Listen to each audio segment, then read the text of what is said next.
Welcome back. You might have seen the Agriculture Minister, Thoko Didiza, speaking earlier at the Agri-SA conference. I think Eskom also speaking there. More load shedding, I'm afraid, due to come. And then there's the Transnet strike. You've just been hearing about that. That means farmers can't actually get their goods through to the ports and to markets in Europe and China.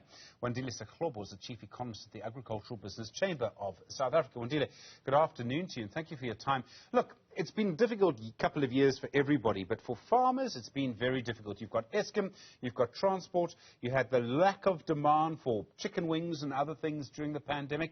How do you think farmers are doing right now? Stephen, you're 100% correct. It's been a difficult time.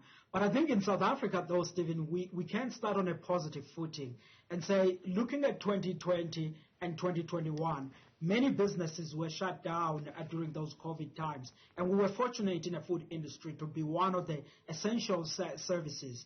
And that allowed us to operate, and in a period where we were also getting good rainfall. And that gave us good growth. You saw this sector growing by double digit in 2020 and around 8% in 2021. So in that perspective, I would say the sector was in better shape.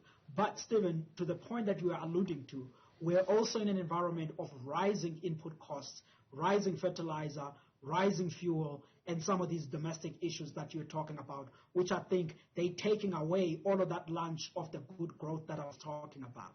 So, I mean, transport is a major issue, and it's in so many different ways. It's getting your goods to market. That market may be in Beijing. You can't actually get your lemons through the port to Transnet now. And yet, long before that, just to get that lemon off your farm, the roads are so bad that the lemon gets too bruised in the truck. How big a problem is transport? Stephen, you hit the nail on the head, and I think to emphasize or even underscore the point that you are making, you know, in South Africa's agriculture, Stephen, we are what we call export-oriented agricultural sector. We are exporting about 51% of what we produce in value terms. That means then you are depending heavily on the logistical networks and also the ports. And I think the deterioration of the road network in South Africa has been one of those things that has been very heavy for us. And Stephen, we transport about 80% of some of our major commodities by road. And this bad road infrastructure has been one of those key challenges. And I will bring then there the Transnet. And some of the difficulties that in their railway line we've experienced, but also inefficiencies at the ports that we experience, to say all of these weigh in the sector. But Stephen, the important thing about today is that we are now in conversation with Transnet saying, how do we, as the agricultural sector, work with them in developing a strategy that will serve us well? And we have what we call now the interface agreement between Transnet and the AgBiz and Agri-SA, where we are thinking about actually distilling those issues and the interventions that needs to be made for long-term growth. Are we seeing some sectors growing? I mean, if I've understood correctly, for example, we're selling quite a lot of citrus products. What's the right word? Many citrus products, lots of citrus, lots of oranges in China, things like that. Are certain parts of the sector growing? The sector is growing largely, Stephen, and you hit the nail on the head about the horticultural space, citrus, deciduous fruits, various berries. We see a good growth there. We also see a recovery in our wine industry. And all of these are export-oriented sectors. But where we've actually, Stephen, been disappointed now and we see a bit of a difficulty is in the livestock industry. And as you know, Stephen, livestock makes up about half of the value of South Africa's agricultural sector. And it's been struggling with what we call foot and mouth disease and all of these animal diseases. And I think over time, over the past few years in South Africa, we haven't really been strong on controlling these animal diseases. And that is coming to bite us now. And that's the subsector that is under pressure at the moment. But I think all of this, you either see it as that difficulty or you see it as a wake-up call and then saying, how do we plan going forward so that we're not in the space that we are in? But broadly, yes, horticulture is growing, grains are growing, the livestock guys are very under difficult pressure at the moment. As I understand it, one of the biggest variables is actually rain and the amount of water. There was a lot of rain last season. The predictions that I've heard from the weather services are that there'll be quite a lot of rain this coming season too. Does that take the pressure off a little bit? Yeah, I mean, Stephen, rain, is always one of those things that we do watch. And I think over the past 2 years, I've mentioned the good growth that we've seen. part of the ingredient of that good growth was actually the fact that we've had a rainfall.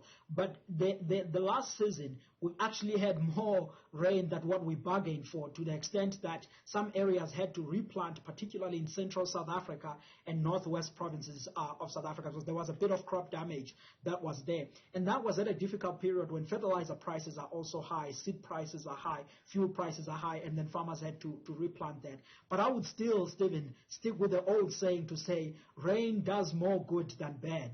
And in this current year, we are looking at another La Nina in South Africa in this summer season, 2022-23. And I think that this one is a weaker one, so hopefully we'll get moderate rains that will keep us growing. But even if it gets to be too much rain, it still does more good than bad.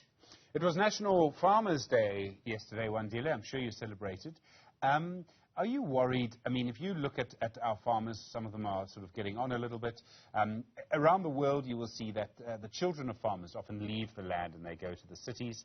Most of us, if you go back 2 or 3 generations, have farmers in our families, but maybe not our parents. That's what I'm talking about. Could we have a generational problem in a few years? We don't have enough farmers. I think in South Africa, Stephen, that was absolutely one of the key things that we're worried about. Various statistics out there, some were talking about average age of a farmer being 62 and stuff like that. In some countries, it's even higher than that.